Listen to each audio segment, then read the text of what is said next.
El sistema federal es una doctrina política donde se dividen los territorios en forma de entidades federativas que poseen autonomía sobre el poder federal. Esto con el fin de evitar la centralización de poder y garantizar la autonomía y soberanía popular. Estas características que posee el sistema federal son una constitución escrita. ¿Qué es una constitución escrita? Es el documento en el cual van a estar instalados todas las leyes y todos los reglamentos sobre los cuales la nación se va a regir. Aquí vienen los ordenamientos jurídicos, la separación de los poderes de administración pública, las leyes que van a regir el comportamiento de las personas, etc. Esta es inviolable y nada puede estar por encima de ella. Luego tenemos la división territorial. El sistema federal concebe una división territorial donde está la nación. Esta nación va a ser dividida en entidades federativas que se van a llamar estados. Estos estados van a estar divididos en municipios, que es la unidad básica de división territorial en una nación. Y estos municipios van a estar divididos en localidades.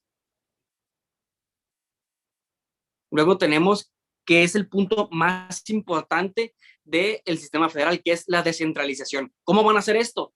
Con la división de los órdenes normativos y la división de los poderes de administración pública. Los órdenes normativos son a nivel federal, estatal y municipal.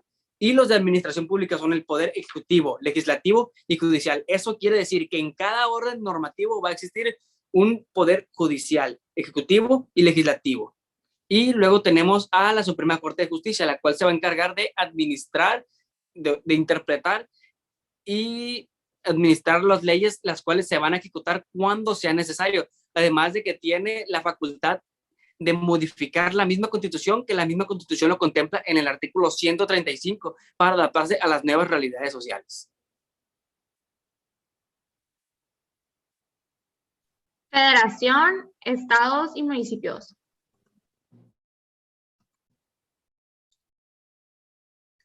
Federación, asociación que guarda entre sí un cierto grado de integración cultural, social, política o económica y que se une con la finalidad de obtener metas comunes y superiores que solo pueden alcanzar juntos. El Estado es un orden jurídico parcial, inmediato al derecho de entes relativamente centralizado con ámbito territorial y temporal de validez jurídico interrelacionalmente delimitado y con una pretensión de totalidad respecto al ámbito material de validez solo restringida por la reserva del derecho internacional. Esta es una frase de Hans Kelsen en su libro de teoría pura. Entidades federativas. En México se denomina entidades federativas a cada uno de los 32 estados miembros de la federación. Su autonomía se hace patente cuando se observa que cada entidad puede elaborar su propia constitución y los procedimientos para su reforma. Las entidades federativas en la Constitución están incluidas y delimitadas en los artículos 42, 43, 44 y 47. Requiere la división del poder público para su ejercicio en legislativo, ejecutivo y judicial y su integración. Nuestra república es representativa, democrática y federal, compuesta por estados libres y soberanos, pero unidos en una federación. Estado, entidad federativa. En los sistemas federales, las entidades pueden participar en las actividades gubernamentales, nacionales y actuar unilateralmente, con un alto grado de autonomía en las esferas autorizadas en la Constitución, incluso en la relación con cuestiones decisivas y en cierta medida en oposición a la política nacional, ya que sus poderes son efectivamente irrevocables.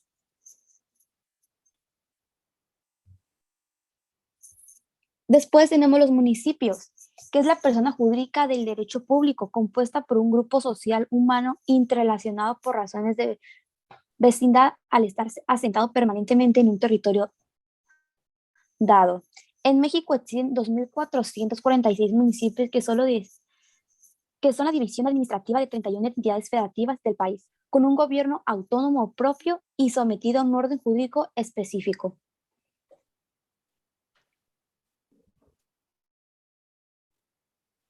No me parece. Ok, en cuanto al pacto federal, este es un instrumento jurídico que permite delimitar las competencias de los órganos de gobierno en distintas demarcaciones territoriales por las que se conforma un país. Es decir, es la distribución de competencias con los órganos de carácter federal, estatal y municipal. Se habla de que el pacto federal debe contenerse en el texto constitucional y en el caso de México están consagrados sus elementos más esenciales en los artículos 115, 116, 117, 118 y 124. Ok, algo que es importante remarcar en el Pacto Federal es que de acuerdo con el artículo 40, el régimen federal está conformado por estados libres y soberanos, con esto haciendo referencia a 31 estados y la Ciudad de México. Todo esto se refiere a su régimen interior, pero en sí todo está unido en una federación. En este pacto la población ejerce su soberanía a través de poderes de la Unión. En el caso mexicano, sus referentes históricos se encuentran en el modelo estadounidense, el cual se basa en la Constitución del Estado de Filadelfia de 1787.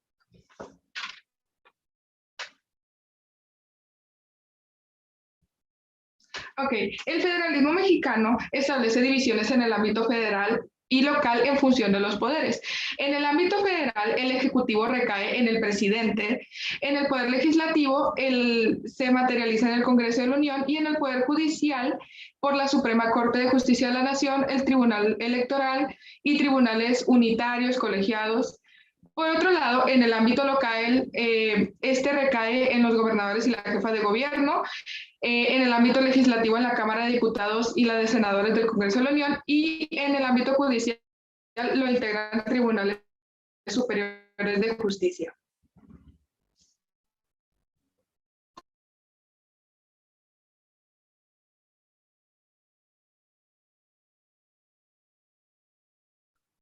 La autonomía local. La autonomía local o estatal significa la capacidad de autodeterminarse de los estados, de la federación. En otras palabras, es la facultad de darse sus propias leyes federal.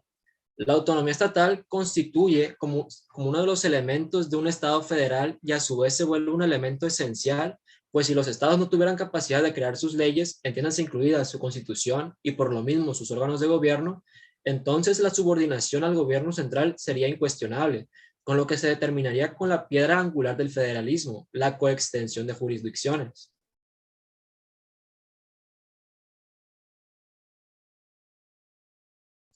La autonomía local no es soberana, sino es autónoma. A su vez, se ha llegado a confundir autonomía con soberanía. Esta es el poder supremo ilimitado y la autonomía es un poder limitado. Por lo tanto, no son soberanos la federación ni los estados miembros, ya que ambos están limitados por la Constitución Federal.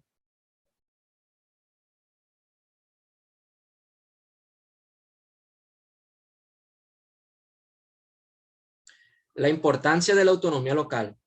Al colocar a la Constitución Federal como norma fundamental y suprema, se pretende proporcionar unidad e identidad de las decisiones fundamentales del Estado, respetando la autodeterminación de los Estados miembros. Es tal la aspiración ideal de todo Estado federal, el desarrollo de un constitucionalismo local de forma autónoma que impacte positivamente en el desarrollo del Estado.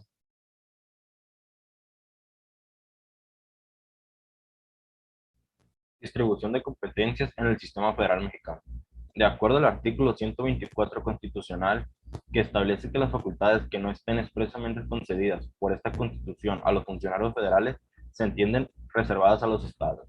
Esto da evidencia a la existencia de dos esferas, una federal y una local.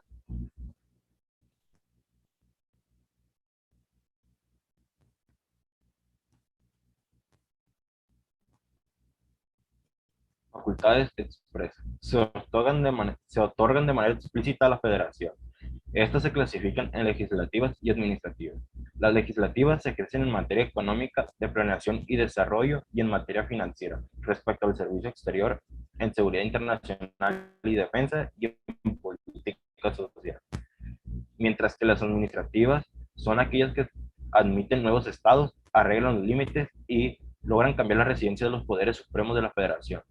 Crean y suprimen empleos federales, organizan la hacienda, regulan la extranjería, el flujo poblacional nacional y la condición jurídica de extranjeros.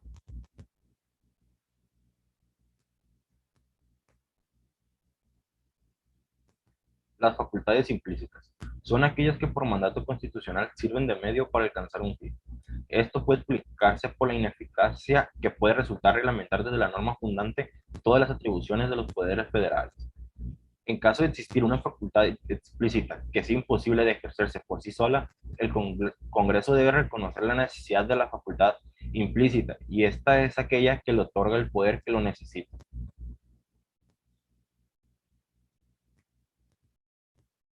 Las facultades extraordinarias. Estas son una excepción a la división de poderes y se emiten para hacer frente a una emergencia, desapareciendo de la misma forma, y estas solas se pueden conferir al presidente de la República. Esto se hace mediante un acto del Congreso de la Unión, donde se le delega al presidente algunas facultades legislativas de forma temporal y con vista a un decreto de suspensión de garantías. Las facultades prohibidas. Estas están contenidas en los artículos 117 y 118 de la Constitución. El 117 contiene las prohibiciones absolutas para las entidades y el 118 consigna las prohibiciones relativas. A esto se refiere a aquellas frente a las cuales existe la posibilidad de que los congresos autoricen su ejercicio a los gobiernos locales. Por último, se encuentran las facultades concurrentes, que consisten en el ejercicio excepcional por parte de los poderes estatales de facultades atribuidas de manera expresa a los poderes centrales, mientras estos no las ejercitan. En México, la Constitución y las leyes reglamentarias regulan la posibilidad de que los poderes federales y estatales ejerzan facultades similares y se delimitan de manera precisa el ámbito de actuación material de cada uno de ellos.